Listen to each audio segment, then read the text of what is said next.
My wife mocked my disability in front of our son and called me half a man, so I rewrote my will, established a foundation in my nurse's name, and let them both discover what respect actually costs.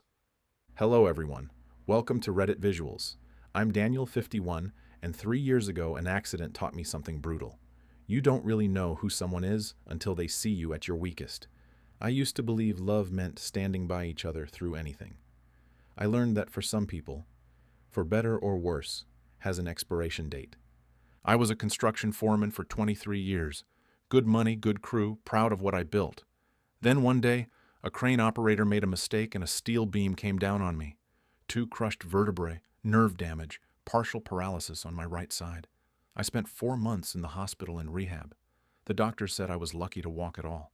I came home with a cane, chronic pain, and a $340,000 workers' comp settlement that was supposed to help us rebuild our lives. My wife Julia said she'd stand by me no matter what. For the first few weeks, she did. She helped me dress, cooked meals, smiled through the exhaustion. But something shifted the moment that settlement check cleared. Her eyes went colder, her patience thinner. Every time I needed help with something simple, tying shoes, opening jars, I'd see this flash of contempt cross her face. Our son Noah was 16 then. Quiet kid, sensitive, caught in the middle of whatever was cracking apart between his parents. I didn't want him to see me as broken, so I pushed myself hard in physical therapy. My nurse, Karen, was the one who kept me grounded. She was professional, patient, in her late 50s, and she treated me like a person instead of a burden. "You're recovering," she'd remind me. That takes time. 6 months after I came home, Julia started going out most evenings. Book club, gym, coffee with friends. I didn't question it. I was too focused on learning to walk without dragging my right foot, but Karen noticed the change. "Where's your wife?" she'd ask when she came for my sessions. "Out," I'd say. We'd leave it at that. Then came Noah's 17th birthday dinner. We had family over, my brother, Julia's sister, a couple of cousins. I was trying to cut the roast, but my right hand was shaking, my grip weak. I was concentrating so hard I didn't notice Julia reaching over until she grabbed the knife from me. She smiled at everyone and said, loud enough for the whole table to hear, "Let me handle it. He's only half a man these days anyway." The room went dead silent. My brother's fork stopped halfway to his mouth. Julia's sister looked at her plate. Noah stared at his mother like he didn't recognize her. I laughed. Not because it was funny, but because that's what you do when someone guts you in public. You pretend it doesn't hurt, so no one else has to feel uncomfortable. But that night, lying in bed next to her, I stared at the ceiling and realized I was sleeping next to someone I didn't know anymore. From that point on, the comments became constant. "Try not to fall, hero. Real men fix things, remember?" Noah would laugh, sometimes nervous, uncomfortable laughs. He didn't know whose side to take. I tried talking to her. Made coffee one Saturday morning, sat her down, said calmly, "Julia, what you said at dinner really hurt me." She didn't even look up from her phone. "Oh, please." "You know I was joking. Stop being so dramatic." "I'm serious." She finally met my eyes.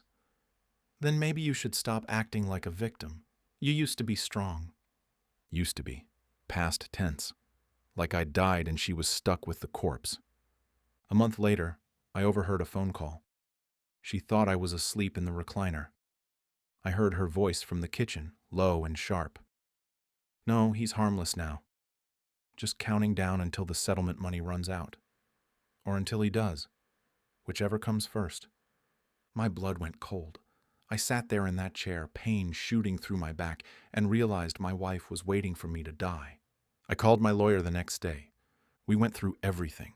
The house was in both our names. The settlement money was in a joint account. My life insurance policy listed Julia as the sole beneficiary, $500,000. I had some retirement savings from my years as a foreman.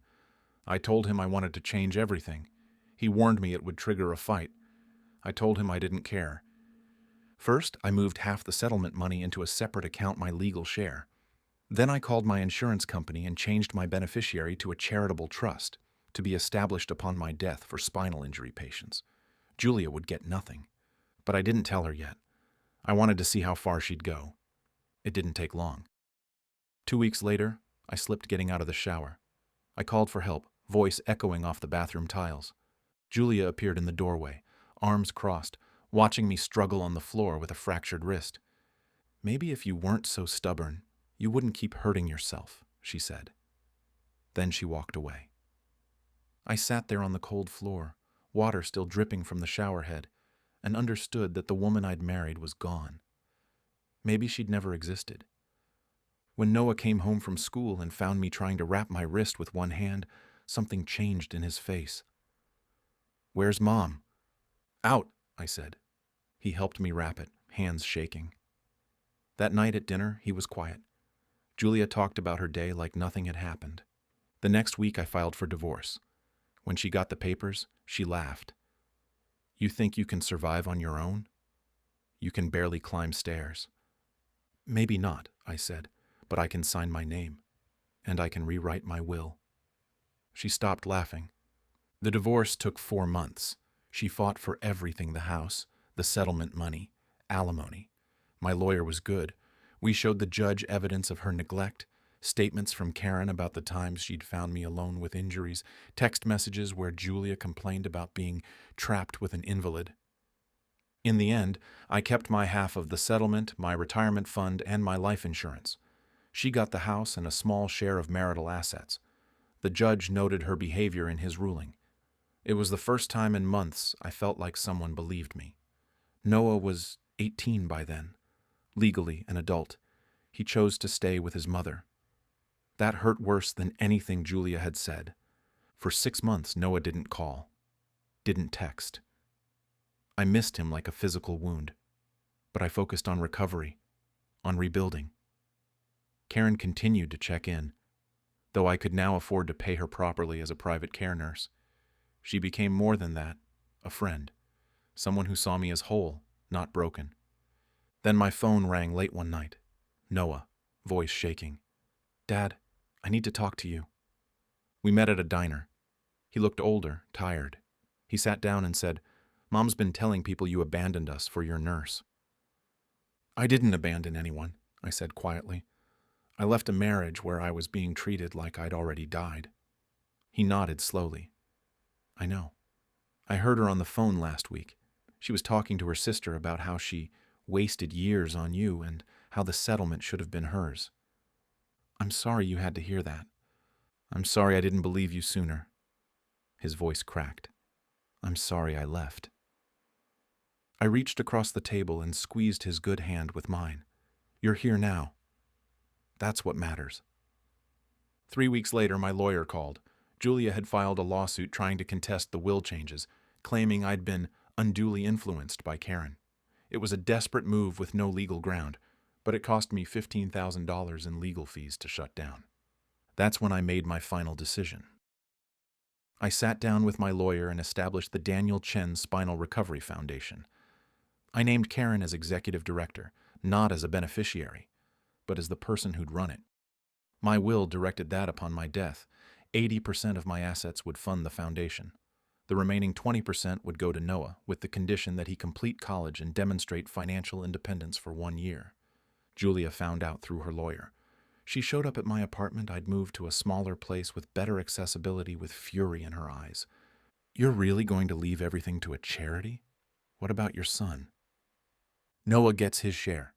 The rest goes to people who actually need it." "You're punishing me?" "No, I'm investing in people who will appreciate it." She left, threatening to take me back to court. She never did. 2 years have passed. I still use a cane. The pain is still there. But I've learned to build a life around it. Noah graduated college last month. We talk every week now. He's working, paying his own bills, learning what independence costs. Last month, he came over for dinner. As he was leaving, he stopped at the door and said, "I'm proud of you, Dad, for leaving, for not letting her keep hurting you." "Took me too long," I said. "Maybe, but you did it." Karen's foundation is still in the planning stages. It won't be operational until after I'm gone, and hopefully that's decades from now. But knowing it exists, knowing that something good will come from all this pain, gives me peace. Julia still lives in the house. We don't speak. I heard through Noah that she's dating someone new, someone with money. I hope he knows what he's getting into. As for me, I wake up every morning, make my coffee, and do my exercises. Karen still stops by twice a week, more out of friendship now than necessity. We laugh about things. Life feels lighter when you're not carrying someone else's contempt. So here's my question for you. Was I wrong to rewrite my will and leave most of my estate to a foundation instead of my wife? Should I have forgiven her mockery and stayed for Noah's sake? Or was protecting my dignity the only choice I could live with? Let me know in the comments. Was I not the a-hole? The a-hole? Or does everyone suck here? I genuinely want to know what you would have done. If this story made you think about what we owe the people who hurt us, don't forget to like, subscribe, and share. It helps the channel grow and brings more stories about boundaries, dignity, and knowing when to walk away. Thanks for watching. I'll see you in the next one.